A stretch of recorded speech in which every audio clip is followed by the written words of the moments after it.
So for the hair, what I typically do is I will do a combination of box modeling and just using spheres to pull and manipulate and drag things and make extrusions. And sometimes, like for these little strands, I'll use spline wraps with capsules that can allow you to make these nice little tapered shapes that come off of the head. But for this, I want to start with, I think, a box on top of the hair, because it is this nice sort of flat shape, but it does have some rounding to it. So let's just start with a box and we'll see how far we can get with that. We learned enough about box modeling at this point that we should be able to pretty much make any shape that we want using just a box. So I'm going to make sure it's wide enough to be able to do all the things we need. Okay, that's going to work. And let's just start adding some definition here. So inside of this object, we're going to give it a couple of segments in the X. Make sure we have our lines displaying.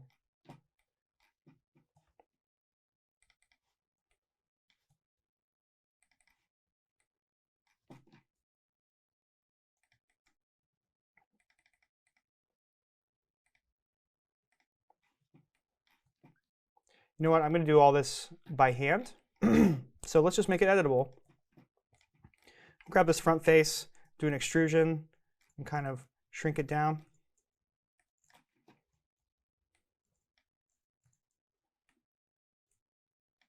I'm going to do one more.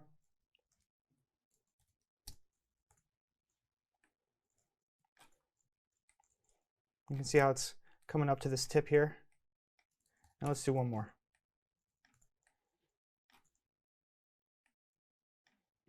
And then what I want to do now is make sure that it's kind of going off to the side a little bit.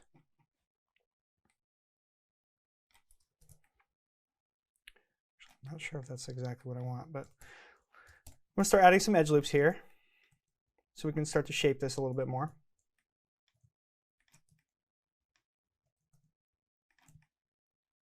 Okay. So now is when I would start to sculpt it.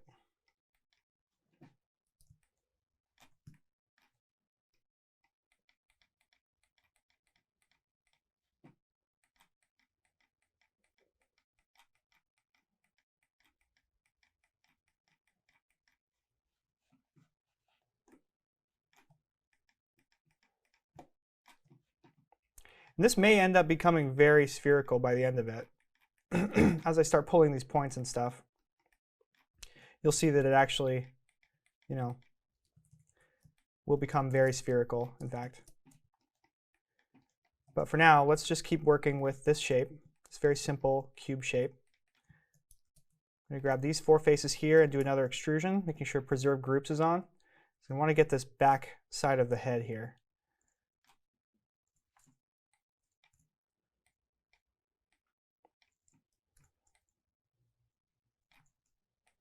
Okay, and we also have some hair coming down past the ears. So we're going to use this same block shape and we'll extrude down, preserving groups again. And let's just let's make it nice and smooth here. We can actually make some more edge loops later to curl this around the ear, but for now we'll just leave it this nice box shape because we're keeping it with really simple shapes for now. Do one more extrude to bring you down to where it meets the neck.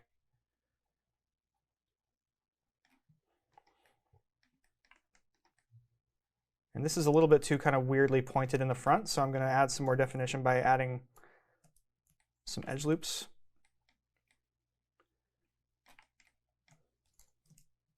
Right here and here.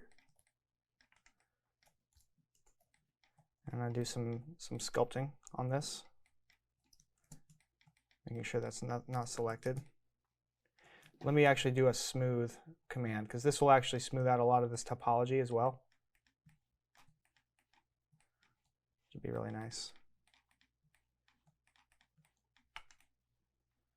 And I do not like that it comes to a front point there. I kind of want it to just more swirl this direction. So I may, you know what, I might just get rid of this front face here. I'm going to do this. I'm just going to also delete this one. And I'm going to start bridging these. So this will be 1, 2, 3, 4, 1, 2, 3, 4, 5. So it may not work how I hope. I'm going to do this. Grab this this loop here and do what's called a closed polygon hole, M and D. And then it'll tell you where you want to have your edges. This is backfiring, Michael. I'm going to back up.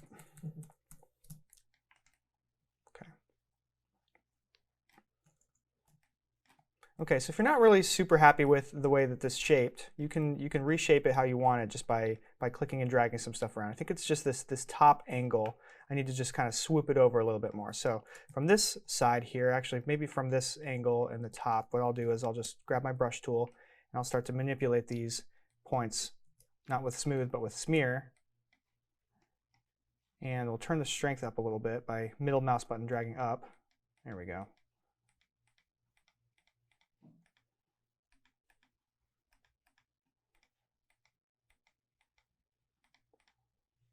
I think that's going to look a lot better.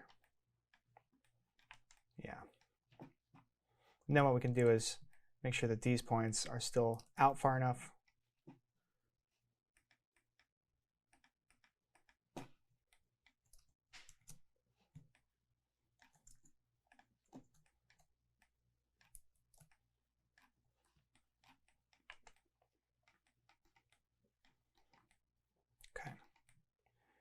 And also, I think I want to pull down some of this hair here so it curls over the ear rather than just around it. Just gives it a lot more appeal as a character, I think.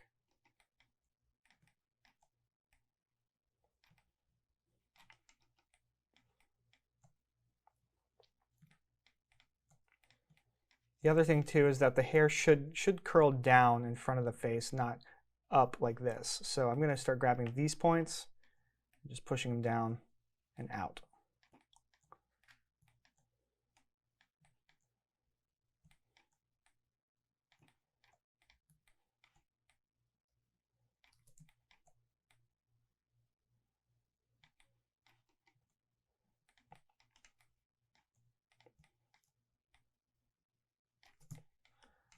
Trying to grab this one that's behind the head. Sometimes you can get lucky and just point at one. There we go.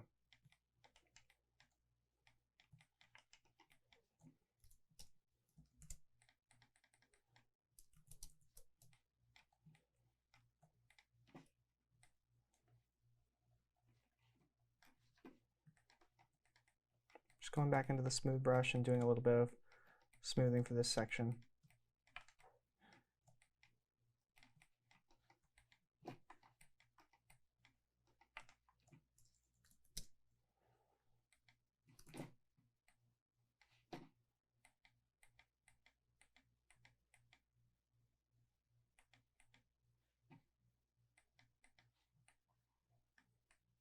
Okay, so let's just see what it looks like instead of a subdivision surface.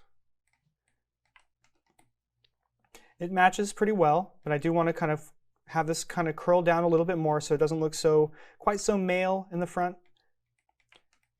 Right here, it just needs to curl down just a bit more. So let's turn off our subdivision surface and start to pull that stuff around.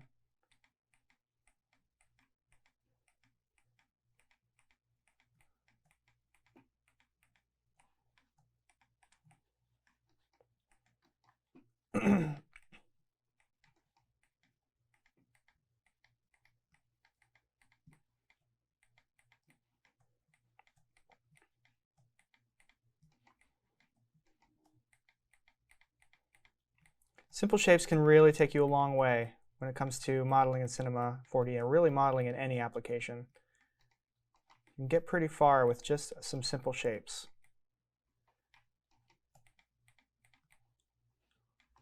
Okay. I want to round this out in the back just a bit more. And then for sure we're going to use some simple shapes for this geometry up here. I think this works. This works for the front of our hair for this woman character. Let's add a couple of strands first, because this part's kind of fun. So from our front view, I'm going to turn on quick shading. And I want to grab this pen tool. It's right here on this spline menu. There's a lot of different things you can use here, but I just want to use a pen. I'm just going to click and drag some points out. It's just like using a pen tool in Illustrator or After Effects. I'm going to press Escape to finish that one, and then we'll go to this one.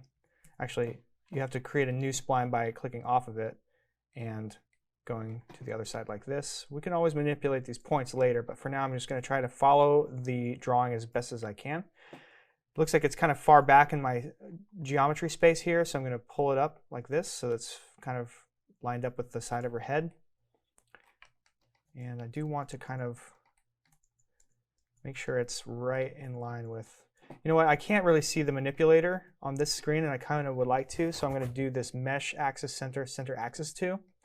And that just brings that anchor point back up to the middle of the spline. It thinks that when I draw a spline, I want it to be at the very center of the world, and I do not. So I'm going to pull this back here, and then from this angle, I'm going to manipulate these points again. And just kind of make it a little bit more exciting, going forward and backward here. Somewhere up here, there's a spline point. If I click around enough, there we go.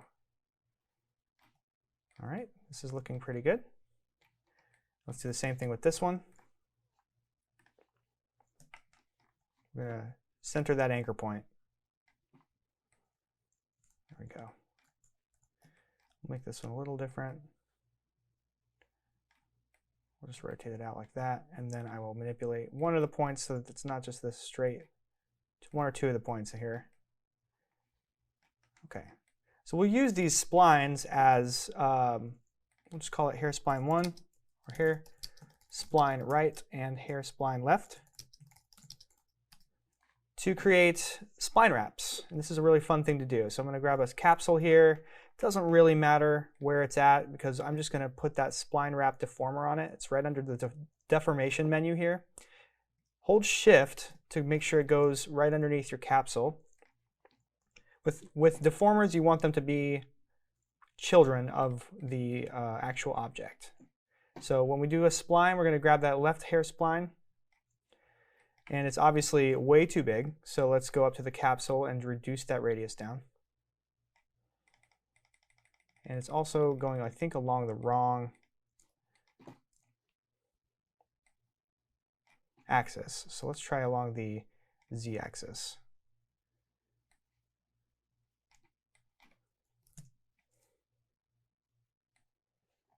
Something's going on here.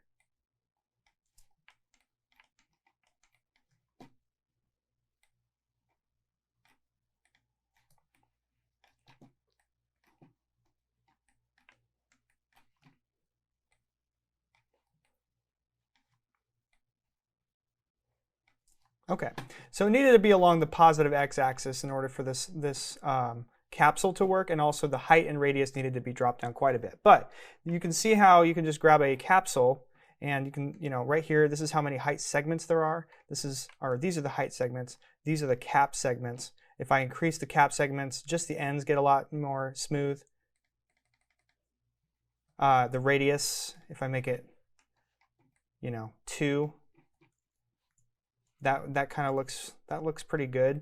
I'm going to move this point though up a little bit so that it's actually in the hair a little bit more. There we go.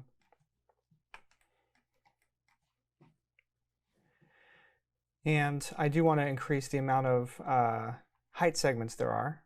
Let's increase that like this. And then what we can do is we can actually just duplicate this capsule by just control clicking and dragging. And then inside of this spline wrap, we'll just change the hair spline left to hair spline right. And just like that, we've got the right width and length and everything for that capsule. Some things you can do inside a spline wrap are kind of cool. You can change the size and rotation by manipulating this. If I wanted it to be really thin at the top, I can just drag that down. If I want it to get really thick right in the middle, I can increase this or increase even the strength so that it gets like kind of warpy noodly. That's kind of a neat little effect. We'll just keep it at that one, and then for this one we'll also change that beginning of that spline wrap size. Okay, so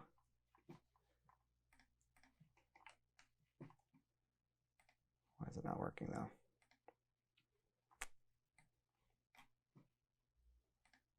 Oh, you just have to twirl down this. Make sure this is up a bit. Right here in this size menu, if you twirl this down, you can actually manipulate the spline width at the top and bottom. We'll keep it right there. I think I like that. So, all right, oops. Now we'll move on. Okay, now we'll move on to that back hair. The way I'm going to do this is I'm going to start with a sphere. And this is one that I will do some wild manipulation with.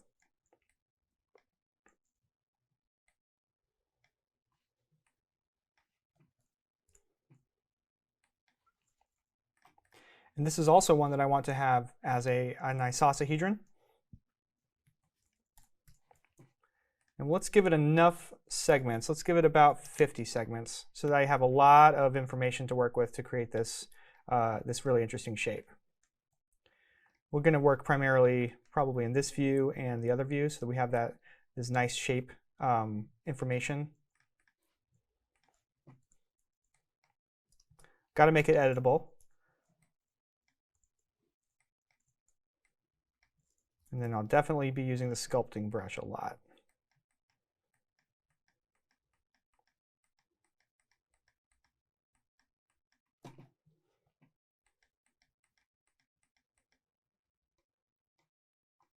So the bigger your sculpting brush radius, the more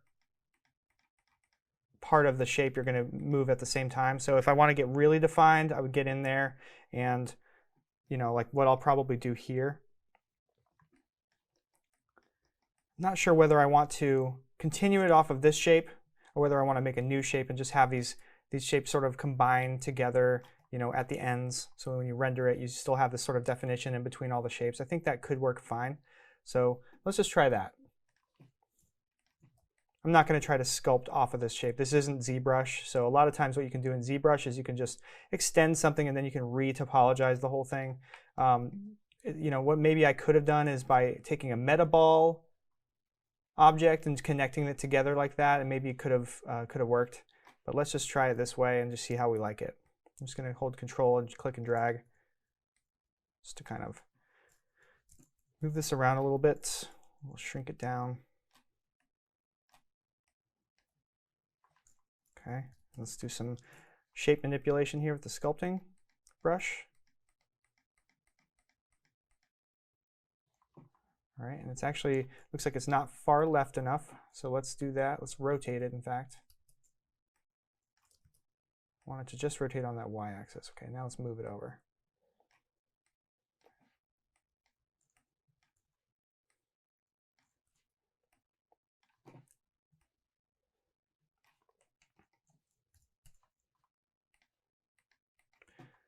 This is where the drawing might fail us a little bit, and that's okay. We'll just kind of like work with what we think looks really good.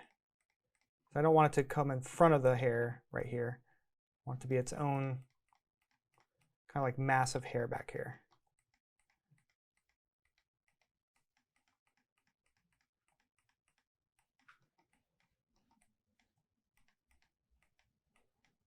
Okay.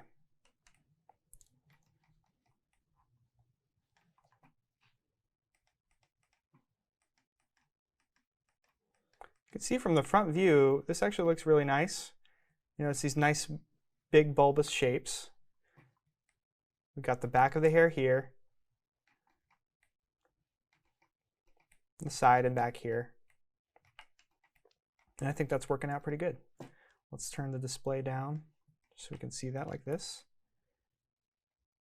All right.